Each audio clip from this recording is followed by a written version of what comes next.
네, 여러분 안녕하세요. 꿀단지입니다. 이번 시간에는 우리 저번에 배웠던 내용이 어떤 내용이었죠? 맞아요. 우리 선사시대, 구석기 시대와 신석기 시대에 관한 내용을 알아보았습니다. 그 특징에 관련한 내용들을 알아보았는데요. 이번에는 청동기 시대에 관한 내용을 알아보겠습니다. 원래는 청동기 시대와 새로운 국가의 출현, 즉 여러 가지 문명의 발달에 대한 내용을 알려드리려고 같이 묶어서 알려드리려고 했는데요. 좀 끊어서 하시는 게 여러분들 이해에도 도움이 될 것 같고 영상이 너무 길어지지 않을 것 같아서 이렇게 끊어서 가도록 하겠습니다. 자, 이제 청동기라는 것이 발생을 합니다. 우리 전에 구석기 시대는요. 뗀석기, 돌을 떼서 사용하면서 어떠한 성질이 나타났나요? 주먹도끼, 찌개, 긁게, 쓴배 찌르개 같은 거와 자, 우리 신석기 시대에는 토기를 갈아서 사용하는 간석기가 발달을 하였습니다. 하지만 이제는요, 우리는 청동을 사용합니다. 그러니까 즉 철을 사용한다는 거죠. 따라서 우리 이 시기를 청동기라고 얘기를 하게 됩니다. 자, 우리가 신석기 시대, 그러니까 우리 이 시간의 흐름이 어떻게 가는지 조금 잡고 갈까요? 구석기 시대에서 신석기 시대로 가며 신석기 시대 다음에는 청동기 시대가 옵니다. 신석기 시대 이후에 농경, 우리가 신석기 시대는요, 수렵, 신석기 시대에는 수렵, 채집에다가 여기에 농경이 시작되었다는 게 포인트를 했어요. 농경이 시작이 됩니다. 발달되지 않았다고요, 아직. 그럼 구석기 시대는요, 수렵에다가 채집이 우리가 주된 음식을 먹는 방법이었습니다. 하지만 신석기 시대 여기에 농경이 시작이 되면서 그 다음에는 청동기는요, 이 농경이 생활의 중심이 됩니다. 농경이 생활의 중심이 되면서 사람들은 토지가 비옥한 큰 강 유역에 모여서 생활을 하게 됩니다. 큰 강 유역이라는 것은 강이 여러분 물이 있잖아요. 물이 있으면 그 옆에 토지들은요 좀 비옥하게 돼요. 수분도 잘 흡수가 되고요. 나무들이 잘 자라는 것을 볼 수가 있어요. 따라서 우리가 앞에서 보면요. 막집, 움집 다 바닷가, 강가 주변에 있다고요. 막집은 강가 주변, 그 다음에 그 움집은 바다나 강가 주변, 바닷가나 강가 주변에 있었다. 그러니까 이 사람들은 물 옆을 찾아가게 되는 거예요. 어쨌든 토지가 비옥한 큰 강 유역에 모여서 살아가게 됩니다. 큰 강 유역에 요 주위에 이렇게 막 강이 이렇게 있을 거 아니에요. 요 주변에 사람들이 이렇게 모여서 살게 됩니다. 홍수에 대처하고 물을 관리하기 위해서는 여기까지 한번 끊어볼게요. 자, 우리가 강 주위에 살게 되면요. 어쩔 수 없이 맞닥뜨리는 여러 가지 자연재해들이 있습니다. 요런 강 주변에 살게 되면요. 요런 거 있잖아요. 이렇게 강이 이렇게 있다면 강이 비가 많이 오면요. 범람을 합니다. 범람을 하면요. 물이 막 이렇게 밖으로 이렇게 나와요. 그러면 큰 강 유역에 살고 있는 사람들은요. 피해를 보겠죠. 따라서 홍수의 피해와 또는 물을 관리하는 그런 여러 가지 신경 쓸 거리가 생깁니다. 그렇게 하기 위해서 많은 사람들의 협력이라는 것이 필요해져요. 여기는 어쨌든 큰 강 유역이라는 거 잊지 마시고 협력이라는 것이 필요해지면서 이에 따라서 점차 더 큰 규모의 집단이 생겨나게 됩니다. 인간의 생활은요, 청동기를 사용하면서요, 더 크게 변화를 합니다. 우리 신석기 시대 거 보면요, 어떤 거 나왔죠? 우리 신석기 혁명이라는 거 나왔죠? 왜? 이 농경이 시작되면서. 여기 제가 아마 정리를 해드렸을 거예요. 인류 생활의 모습이 굉장히 달라져서요. 우리는 이것을 신석기 혁명이라고 부릅니다. 이번 청동기 시대에도요. 그와 같은 비슷한 혁명 같은 일이 일어나요. 바로 청동기를 사용하면서 크게 변화하였다는 사실입니다. 이 사실은 굉장히 기본적이지만 여러분이 잘 잊어먹으세요. 자, 인류의 생활은 청동기를 사용하면서 자, 근데 여러분 이거 잊으시면 안 돼요. 신석기 시대에서만 신석기 혁명이라고요. 청동기 시대는요. 청동기 혁명이라고 하지 않아요. 혁명은 오직 신석기 시대에만. 신석기 시대 혁명. 이거 기억해 주시면서 인류의 생활은 청동기를 사용하면서 인류의 생활이 크게 괜찮네. 아이고, 안 괜찮네. 크게 변화라는 것을 하게 됩니다. 특히 빈부의 차가 생깁니다. 자, 우리 그 전까지는요, 굉장히 공평하고, 공정하고, 평등했어요. 왜 그랬다 그랬죠, 제가? 맞아요. 우리가 얻는 농업, 수확하는 것들이 내가 다 같이 함께 협력을 하고, 그거를 동등하게 배분을 해야 돼요. 그때는요, 만약에 한 명이 굶어 죽어요. 사람들이 굶어 죽는다면요, 남아있는 사람들이 그만한 양을 더 일을 해야 됩니다. 그렇기 때문에 굶어 죽는 것은요, 그 부족이나 그 주위, 그런 마을에서 굉장히 해가 되는 겁니다. 죽지 않도록 다 공평하게 사람이 살 수 있을 정도만 나눠주는 것이죠. 하지만 이제는 청동기가 사용합니다. 변화하였죠. 그러면서 잘 살게 됩니다. 따라서 빈부격차가 생긴다는 거. 기억해 주시면서 빈부의 차가 생기고 권력을 가진 지, 배, 자의 등장을 합니다. 이렇게 등장을 하면서 어떤 사회? 계급 사회로 변화를 합니다. 이 지배자는요, 권력을 가졌어요. 요게 특징입니다. 빈부 격차가 일어나고 권력을 가진 지배자가 등장을 하면서 사회가 계급을 따지는 계급 사회로 변화를 한 것이죠. 오케이. 특히 정복 전쟁이 활발해지면서 여러 부족. 자, 우리 전에 이것의 내용을 정리해봤어요, 한번. 자, C족. 사람 간의 그 피가 섞인 그런 가족이 있었다가 이 C족이 모여서 마을이 되고요. 마을이 모여서 부족이 됐습니다. 이제는 이 부족이 모여서 그렇죠. 국가, 도시, 여러 부족들이 통합이 되어서 그 도시가 성립이 됩니다. 그러니까 부족의 통합으로 인해서 도시 성립이 됩니다. 도시 성립이 되는데 마침내 그러면 정치, 조직을 갖춘 국가가 발생을 하는 것이죠. 자, 도시가 성립을 하면서 정치, 조직을 갖춘 국가라는 것이 최종적으로 발생을 합니다.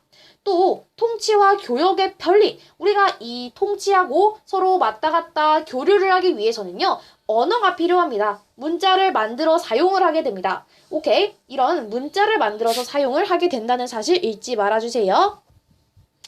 네, 국가가 발생을 합니다. 그리고 통치와 교역의 편리를 위해 자, 문자가 발생하는데 그 문자의 발생 이유가 통치와 교역의 편리 위해서 문자라는 것이 발생을 하는데 그 이유는 통치 그리고 교역 그것의 편리를 위하여 우리는 문자를 만들어 사용하였다라는 것을 알 수가 있어요. 그럼 이렇게 청동기의 과정을 거쳐서 인류는 원시 사회에서 벗어나서요. 이제 문명 사회로 발전을 하게 됩니다.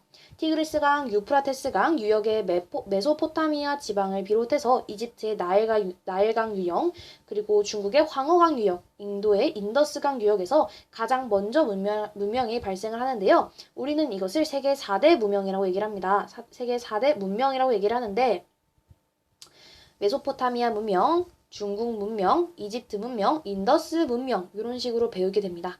자, 그래서 우리가 이 문명에 대해서 배우려면요. 문명으로 가는 그 길에 대해서 배운 겁니다. 지금 배운 게. 청동기 사용, 청동기 시대에는요. 우리가 지금 문명 사회로 가는 그 길에 대해서 배운 것이고요. 다음 시간에는 이제 정말 그 문명, 4대 문명에 대해서 배우게 됩니다. 이 4대 문명은 제 개인적으로는 4대 문명이 제일 흥미롭고요. 굉장히 재밌습니다. 4대 문명이. 그리고 내용이 다 섞여 있어서 한 내용이 꼬이면요. 다른 내용도 다 안 됩니다. 다 지금 같은 시기에 거의 다 비슷한 시기에 이런 일이 일어난 것이기 때문에 여러분이 그 흐름을 잘 이해를 하셔야 됩니다. 그러면 이번에 배운 청동기 시대의 생활과 국가의 출현 이 내용을 조금 정리를 해보는 시간을 가지도록 하겠습니다.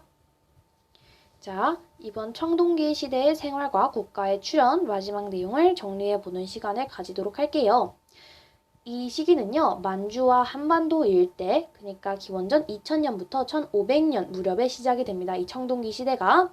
그러면서 도구는요, 토기를 사용하는데 그 중에서도 유명한 것이 민무늬 토기가 됩니다. 그 전에는요, 우리가 빗살무늬 토기, 덧무늬 토기 이런 곳을 사용을 했다면 지금은 민무늬 토기. 토기는 민무늬 토기 사용하고요. 청동기는요. 우리 이거 조금 봐주시면 좋을 것 같아요. 요게 살짝 유명하거든요. 비파형 동검. 이게 중국에 비파라는 악기가 있대요. 근데 이 악기와 굉장히 유사하게 생겨서 이 동검, 검의 이름을 칼을 말하는 거예요. 그 칼의 이름을 비파형 동검, 비파형 동검이라고 말을 합니다. 자, 여러분 근데 이 청동이라는 것이 이때는 지금 계급사회였잖아요. 그래서 지배자가 등장을 했다 했어요. 그러면 이 청동은 누가 가져겠습니까? 비교적으로 좀 계급이 높은 사람이 사용할 것 같지 않아요? 그죠? 그래서 청동기는요, 국가의 제사나 또는 무기 또는 좀 치장용으로 사용을 했다고 합니다. 농업할 때는 우리가 농사 일을 할 때는요, 여전히 전에 썼던 돌 이런 것을 사용을 했다고 해요. 오케이. 자, 어쨌든 생활은요, 농경을 발달로 해서 어떤 농사? 농사의 시작이 됩니다. 굉장히 중요하죠. 이것이 바로 농경의 발달이 됩니다. 벼농사 중요합니다. 그리고 잉여 생산물을 발생하면서 잉여 생산물은 남는 거예요. 생산물이 남게 되면서 이것은 내가 재산이 되는 것이죠. 내가 가질 수가 있게 됩니다. 이러한 형태를 여러분이 이 구조를 약간 이해를 하셔야 되는데 여기서는요. 여러분이 여기를 한번 보시면 남는 생산물, 잉여 생산물이라는 게 발생을 합니다. 그러면 소유하는 재산이 생길 것이며 그러면서 우리는 돈이 많고 적고의 그런 개념이 생깁니다. 그러니까 소유재산, 사유재산의 개념이 생기면서 빈부 차이가 발생을 하면서 빈부 차이가 발생하면은 말씀드렸죠? 빈부격차 그러면서 계급사회가 되는 겁니다. 위에 거랑 살짝 비슷한 내용이었어요. 계급사회가 발생한다. 사회는 계급사회라고 했어요. 계급사회를 뭘 통해서 우리가 힌트를 얻을 수 있냐면요. 고인돌을 통해서 힌트를 얻을 수 있어요. 고인돌이 뭐냐 하면 고인돌은요. 우리가 옛날에 보시면 고인돌 이렇게 생겨가지고 이렇게 생긴 게 있어요. 이게 무려 10톤이라고 합니다. 우리가 트럭 있죠. 덤프 트럭이 하나에 1톤이라고 생각하시면 그 덤프 트럭이 덤프 트럭이 10개가 있는 거예요. 그만큼 무거웠는데 이러한 이게 사람이 죽으면은 이렇게 무덤이라고 생각하시면 되거든요. 이렇게 10톤이 되는 그러한 무덤을 가질 수 있는 사람은 당연히 그냥 일반 사람 다 해주면 이거는 돈이 남아나지가 않겠죠. 따라서 좀 계급이 높은 사람을 해주는 것. 그거를 우리가 고인돌을 보고 힌트를 얻을 수 있었다. 오케이. 계급사회가 되면서요. 군장이 등장합니다. 군장이라는 것은 약간 군대라고 생각하시면 될 것 같아요. 군장이 등장을 하는데 이거를 다음 페이지에서 조금 더 자세히 보여드릴게요. 복사.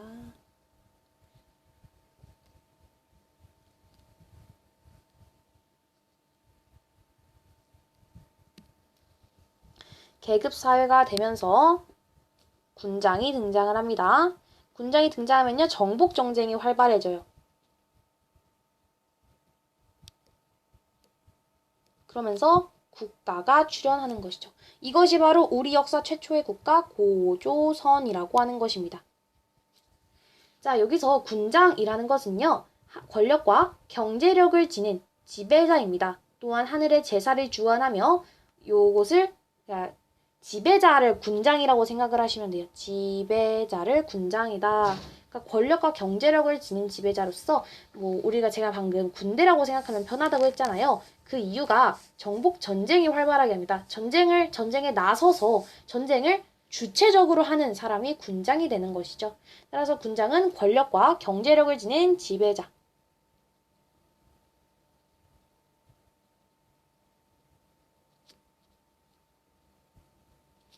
요 내용이 중요합니다.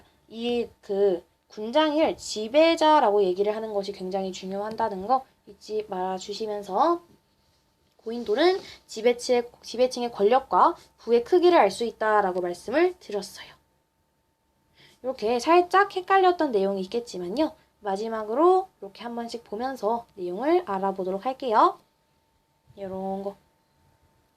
원래 구석기는 수렵하고 채집하고 신석기는 수렵 채집에다가 농경이 시작되었다. 이제 청동기는요. 농경이 중심이 되는 것이죠. 따라서 벼농사의 시작이 되면서 잉여 생산물.